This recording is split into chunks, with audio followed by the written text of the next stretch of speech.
তোমরা অনেকেই জানো আমি অনেক দিন থেকেই ফেসবুকে কাজ করি, প্রায় 2 বছর কি 2.5 বছরের মতো কাজ হয়ে গেছে। তো ওই পেজটা ছেড়ে কেন আবার নতুন করে এটা খুললাম, সেই প্রশ্নের উত্তর দিতেই চলে আসছি এই ভিডিওতে।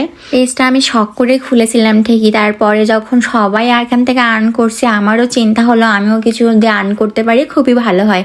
কিন্তু ওই পেজটাতে আমার এত বেশি ভুল হয়ে গেছে যে আমি ওখানে কাজ করে আমার কাছে এখন মনে হচ্ছে ওখানে কাজ করে কিছুই হবে না, কারণ আমি অনেকবার মিউজিক ইউজ করেছি, অনেকগুলো ভিডিও করেছি, সেগুলো ডিলিট করেছি।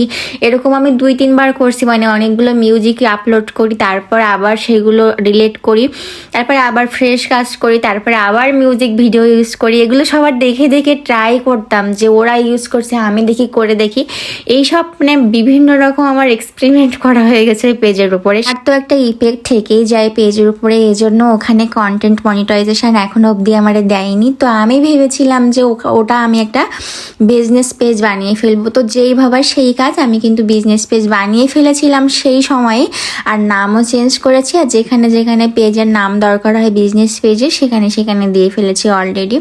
তো এখন আবার ভাবছিলাম, মানে তখনই ভাবছি যে আমি তো ব্লগ করতাম পেজটাতে, আরও একটা পেজ আমি খুলে ফেলি যেখানে আমার লাইফস্টাইলের কিছু কিছু মুহূর্ত তোমাদের সাথে শেয়ার করব।